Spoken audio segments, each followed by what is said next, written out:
first chapter. I'm getting this done before this weekend. He said, give me your hand. Give me your hand, we're going to go somewhere.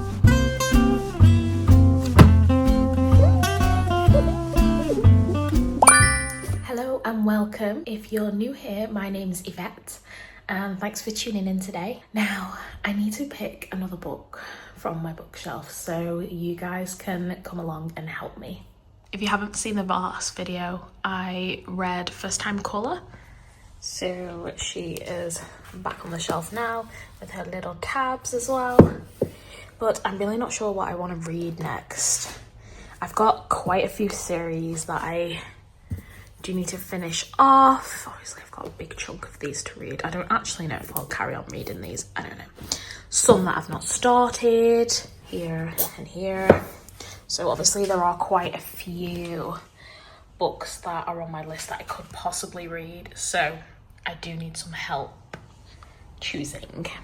I only have Wild and Wrangled left of this Done and Dusted Lyla Sage series. I have read the others. So that would be good for my series reading challenge. This Elsie Silver lot, I have like the full series apart from the first one. I've read all them. I haven't started them yet, so I don't want to. Oh, there's Fine. Favourites, obviously a standalone. Want, Gillian Anderson, haven't read that yet. Do need to start that. Magnolia Parks, I have the last two to read. So Daisy Hate seems quite short. I could read that. I haven't started this series yet. This shelf is fine. Obviously I've not started Bury Our Bones. And I do really want to read Invisible Life of Addie LaRue, but it's a standalone. I feel like I should get a series done. Yeah, I haven't started this series, but I do want to read it soon. Filthy Rich Fae, obviously, if you've seen my other video, I did read that. I'm thinking maybe I should go for Wild and Wrangled and just get the series finished. So then this can be my video of finishing the series. Yeah, she's pretty small as well. So hopefully I can get her done this week before my Book Besties come this weekend. I think I'm going to read her.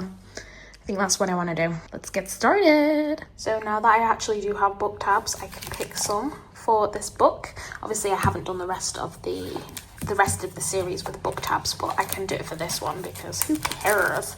They're my books. And I always pick a, little bookmark as well. So I always go for a postcard of some sort. I don't know why. I just like having postcards because they fit nicely in there. So that's what I do. I collect postcards when I go abroad and then have them as like bookmarks. And then book tab wise, oh god, I've got quite a few. This is quite a bright book. So I mean, that looks good. Actually, I think that's the best because I can use this and the yellow. Yeah, I think I'm going to go with this one actually. Cute. I'm late to the party. I said I was going to start reading it a few days ago and I've only just started it.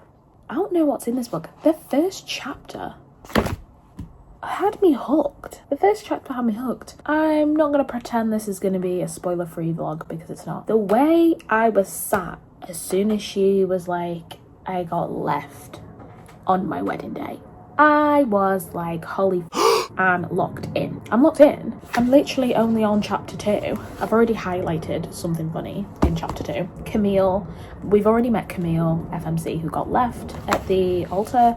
Well, not technically at the altar, but like at her wedding in her dress, right? And she got left a note that says, Camille, I'm sorry, I couldn't do it. Graham. That was it. You've planned your whole wedding and you're in your dress on the day. And he says, sorry, I can't do it. And then by the end of the chapter, you meet Dusty. He said, give me your hand. Give me your hand, we're going to go somewhere. I'm sat. I'm hoping I can get it read before this weekend. So I'll literally have like 2 days to read it in. It's not a big book.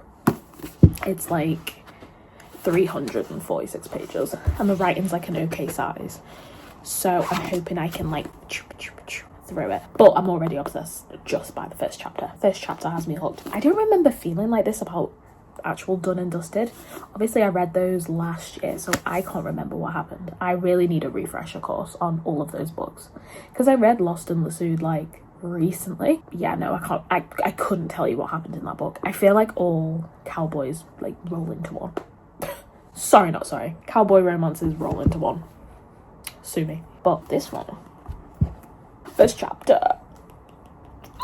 I'm so excited, sorry. Too much, but you get it if you've already read it. You will laugh because the thing that I've highlighted, the first highlight in the book, you're gonna be like, that wasn't even worth a highlight.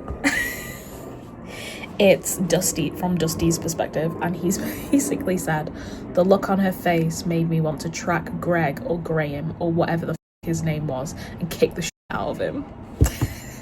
That's what I've highlighted. I must have been like, I'm hot for that rage. So stupid. Little quick update. Chapter 11. I was kicking my feet at the end. So obviously, sorry if you can hear noise in the back. She's gone to rent a house. She needs to rent a house because obviously the old house she was living in was the fiance that left her at the altar.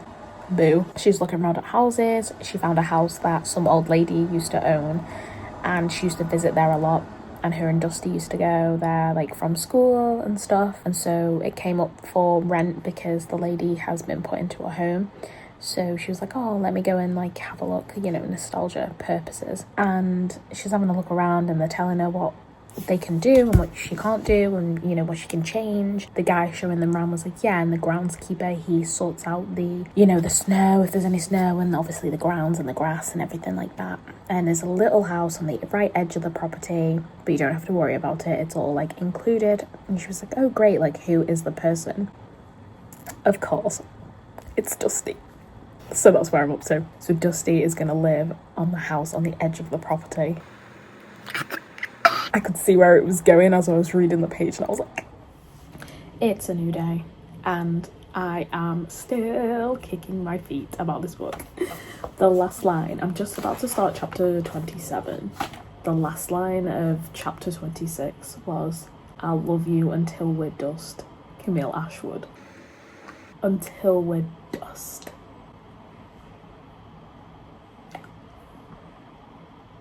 I am just obsessed. This was like in a flashback, so this was 15 years ago, obviously when they were kids and they were dating then, and it was like when they lost their V plates.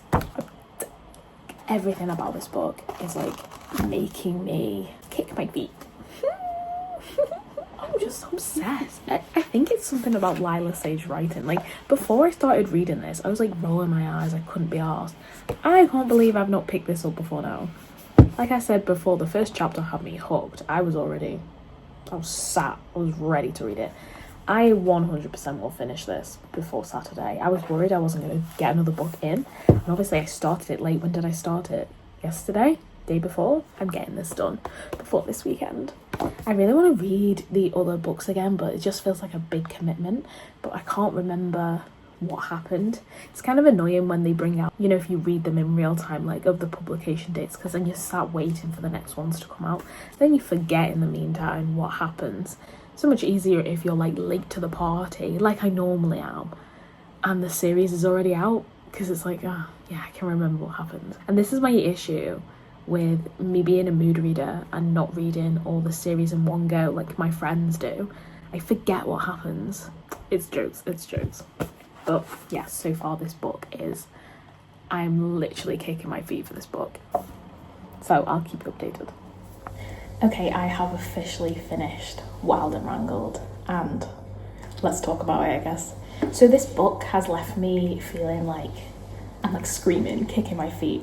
From chapter 1, as I've said previously, it like hooks you in, and it starts off right in the middle of some drama, and I'm like, I love me some drama. So this book is very much a slow burn, but for once it's not like an enemies to lovers type of situation, because they were already together back in school, back when they were younger, so they already know each other. They were like old flames, I guess you could say.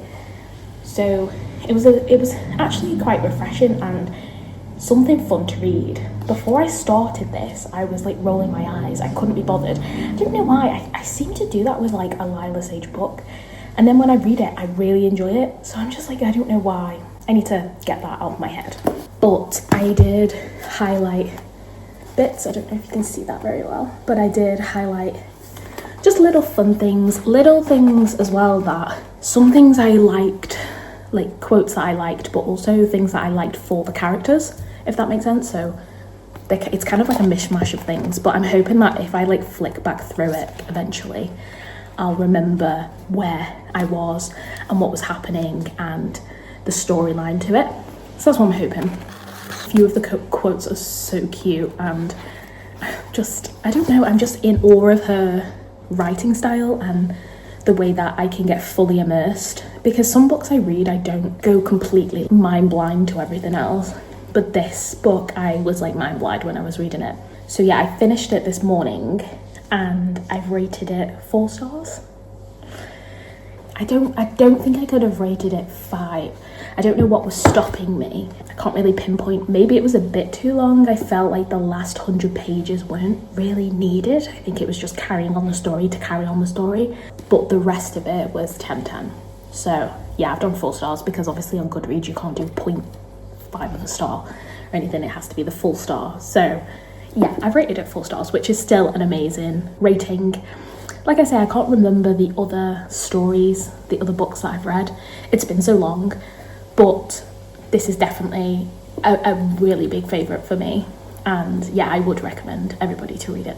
And I've read 28 books of my GoodReads challenge for this year, which I'm ahead of pace. I think I put it at like 35, so I'll put it up on screen here, but I am making good progress and good pace. Definitely read this is cute, and I'm happy that I have finished this series. I'm not too sure if she's bringing out another one. I'll double check and then put it up on the screen if she is or isn't, or from what I can see.